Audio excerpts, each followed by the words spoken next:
Olá pessoas, tudo bem com vocês? Eu espero que sim. Bom, hoje eu vim aqui falar sobre O Quarto de Despejo, da Carolina Maria de Jesus. E eu tinha prometido fazer um vídeo para o Quarto de Despejo e para os Contos do Gork, esse livro aqui. Mas eu descobri que eu sou incapaz de fazer isso, porque eu gravei o vídeo, mas ele ficou com 26 minutos. E eu nem tinha falado tudo que eu queria falar, e eu me recuso a publicar um vídeo de 26 minutos. Então não, falei, para tudo, separa esses vídeos aqui e aqui eu vou falar sobre a Carolina e a comparação, e sobre os contos eu falo em outro vídeo, porque 26 minutos é muita coisa e 26 minutos, assim, eu nem tinha acabado de falar tudo, então, não é? E o livro da Carolina, algumas pessoas nos comentários falaram que perceberam que tem muita gente lendo. E isso está acontecendo porque vários clubes de leitura do Leia Mulheres escolheram O Quarto de Despejo como livro de discussão. Então tem muitas pessoas aí por várias cidades do Brasil que estão lendo O Quarto de Despejo. E isso é ótimo, porque, por exemplo, eu só tive acesso a esse livro por conta do Leia Mulheres, eu não sabia que ele existia. E ainda bem que eu tive o discernimento e de realmente acatar a sugestão do clube e ler esse livro, que ele é sensacional. E aqui, nesse livro, a gente tem acesso aos diários íntimos da Carolina Maria de Jesus, que é uma mulher que conta aí a sua vida no final da década de 50 em São Paulo, na favela do Canindé. Se não me engano, hoje é o terreno do estádio de futebol da Portuguesa. Ela era catadora de papel, negra, 3 filhos, sozinha, solteira. Então ela vai contar a vida dela, tudo que ela passou ali. E a Carolina, ela estudou só até o 2º ano do primário. E isso foi o suficiente para ela entender e para ela se apegar à literatura de uma tal forma que ela dizia que ela precisava ler e ela precisava escrever. E ainda bem que ela tinha essa necessidade, que é por conta disso que a gente tem acesso a esses diários aqui.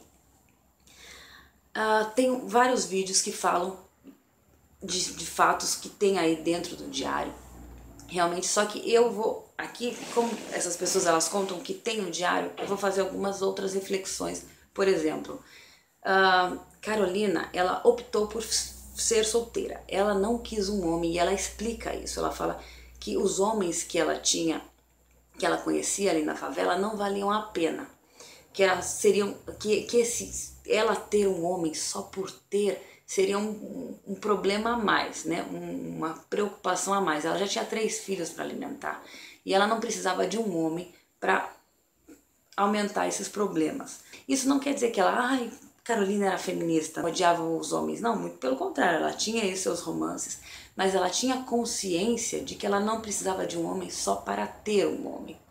Diferente de outras mulheres que estavam na favela e que não conseguiam ficar sem um homem, só que elas sofriam violência, elas eram agredidas, enfim, de várias formas. E a Carolina se recusava a entrar nesse círculo vicioso, né? Então não, ela recusava, mas é claro, ela tinha aí os seus namorados e tudo mais, mas ela não se curvava a isso, porque ela tinha consciência de que o que ela precisava era de uma pessoa boa e não de um homem só para ter um homem, coisa que muita gente aceita até hoje, ter um homem só por ter, para não ficar sozinha. Então não importa se ele abusa psicologicamente de você ou até fisicamente, mas você tem um homem. Então Carolina, já na década de 50, ela pensava isso, o que é muito interessante e faz aí um paralelo de como o acesso à informação ele pode mudar uma pessoa. A Carolina, ela era muito consciente do papel dela na sociedade, do papel dela na favela e consciente politicamente. Ela tinha uma consciência política que a gente consegue ver nesse diário de uma forma assim muito clara. E essa consciência que ela tem também traz muito sofrimento. E para fazer para contrabalançar esse sofrimento, ela tinha como válvula de escape a literatura. Então é a literatura, a escrita, a leitura, trazendo para Carolina um alento, né, uma abstração daquele mundo, daquela realidade tão dura que ela tinha. Então ela saía aí para catar, nos lixos para catar o que for, papel, o que ela conseguisse encontrar para vender, para conseguir alimentar 3 filhos. Tinha dia que ela não conseguia, né? E ela passava muita fome. Aí é o seguinte, eu estava vendo aí um vídeo da Carmen sobre o quarto de despejo, que ela fala que ela teve contato com uma pessoa que estava fazendo uma tese de doutorado sobre a obra da Carolina. E essa pessoa teve acesso aos cadernos originais, os diários originais. E que o livro Quarto de Despejo ele foi editado pelo Audálio Dantas. Ele foi o curador dos diários e ele no prefácio ele fala que ele tirou aí algumas passagens por conta da repetição, enfim, ele deixou as partes que ele entendia como, sei lá, que ele entendeu que valiam a pena publicar. E aí, essa pessoa que estava fazendo, que fez aí a tese de doutorado sobre a obra da Carolina, ela diz que o livro, ele deixa transparecer uma Carolina muito mais rasa, muito mais simplória do que a Carolina dos diários originais, que essa edição tirou muito da Carolina, que ela é muito mais do que a gente consegue perceber no quarto de despejo, o que é muito interessante, porque aqui ela já tem uma consciência e uma profundidade incrível, ainda que algumas pessoas falam, mas aqui, olha, ela tem uma linguagem muito simples. Só que o que importa da linguagem é a mensagem. E a mensagem Carolina sabia passar muito bem. E você consegue perceber o quão profunda a Carolina é. Então você imagina que numa edição do Audálio Dantas, que foi o jornalista que encontrou aí a Carolina e que resolveu publicar esses diários, que ele tirou muita coisa. Então tem muitas camadas que a gente não tem acesso, só lendo o quarto de despejo, o que é uma tristeza, né? E aí também, além disso, eu li algumas resenhas de algumas pessoas que falaram que ficaram um pouco incomodados com a repetição que tem dos diários, né? Que tem muitas repetições. Só que eu não senti isso, na verdade, essa repetição é o que demonstra como a vida da Carolina era opressora. Então é essa opressão dessa repetição da pobreza, da miséria, da fome, da tristeza, da depressão. É isso que demonstra como a vida da Carolina era triste, como ela teve uma vida terrível e mesmo assim ela conseguia, né, abstrair e ela via na leitura e na escrita uma válvula de escape. Então eu acho que diferente de ser um defeito, essa é a grande qualidade, porque isso é um diário que demonstra a vida. E a vida ela é repetitiva. E a vida da Carolina foi repetitiva e era uma repetição de tristeza. Sabe, pelo menos é isso o que essa repetição me trouxe, né? Essa realidade, essa opressão que vivia a Carolina. Aí tem outra coisa também. No prefácio, o jornalista Audálio Dantas, ele diz que ele optou por manter os erros de português da escrita da Carolina até para ser mais fiel aí aos diários. Algumas pessoas acharam que isso realmente foi uma boa coisa, que na verdade isso traz mais veracidade aos diários, a esse livro, ao Quarto de Despejo. Porém, há outras que entendem que, por exemplo, vamos imaginar que uma editora, primeiro, o português, a linguagem escrita, ela tem por objetivo levar uma mensagem.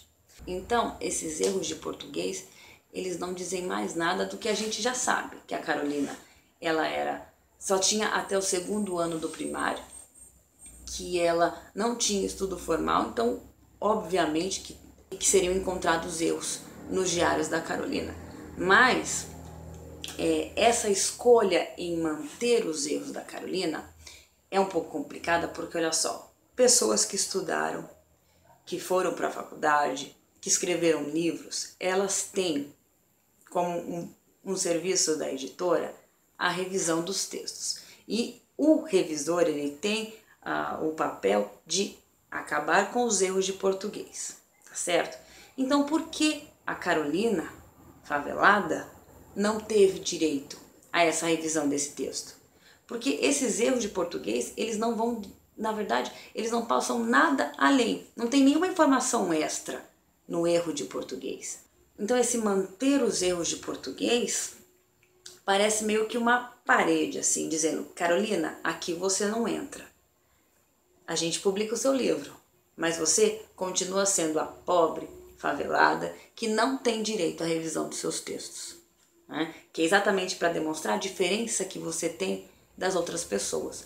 Isso, eu fiquei pensando nesses dois lados, que realmente alguns acharam que isso foi uma boa coisa e outros. E aí eu me filio a essa segunda corrente, que não, eu não achei uma boa coisa, porque as outras pessoas, elas têm direito à correção do texto. E esses erros, eles não me dizem mais nada do que eu já sei. Que a Carolina era favelada, era negra e que estudou até o 2º ano do primário. Tá? Além disso, conversando com a Carmen, do O Que Vi do Mundo, ela me falou um negócio que é o seguinte: ela me contou que ela foi num evento sobre o livro do Quarto de Despejo e que lá ficou muito claro que a intenção ao publicar esse livro, Os Diários da Carolina, não era reconhecer um escritor na favela, e sim mostrar um favelado que escrevia. Olha a diferença, o reconhecimento de um escritor e um favelado que escreve. Então, que muita coisa aconteceu e que não foi só o exaltar um escritor na favela, o que seria muito romântico, muito bonito, mas não era bem assim que a banda tocava. E que muito da intenção atrás do Quarto de Despejo é, na verdade, fomentar aí a indústria do entretenimento da classe média. Então, é complicado isso. Então a gente tem que, além de ler o livro, a gente tem que também pensar nisso. Tá? Esse livro, a gente não sabe que ele existe. E ele é um livro paradidático. Mas muitas escolas recusaram esse livro exatamente por ele conter erros de português. Olha só, vejam vocês que complicado isso. Então, isso também é uma coisa importante para a gente pensar. E agora, sobre a informação que eu encontrei na orelha do livro, comparando a obra da Carolina à obra do Gorky, essa comparação que eu concordo discordando é o seguinte: eu concordo que tanto a Carolina quanto o Gorky, os dois são produtos do mesmo meio, de um meio de pobreza, de fome, de desespero. Tá? Então os dois, eles tiveram pouco estudo, os dois vieram de uma realidade muito pobre, muito sofrida, e os dois se apegaram à literatura como uma válvula de escape dessa realidade. Então sim, eu concordo que os dois são produtos do mesmo meio. O que eu não concordo é o seguinte: a prosa do Gorky, ela vai por um lado mais poético, é uma coisa muito mais lírica, e enquanto que a da Carolina, não.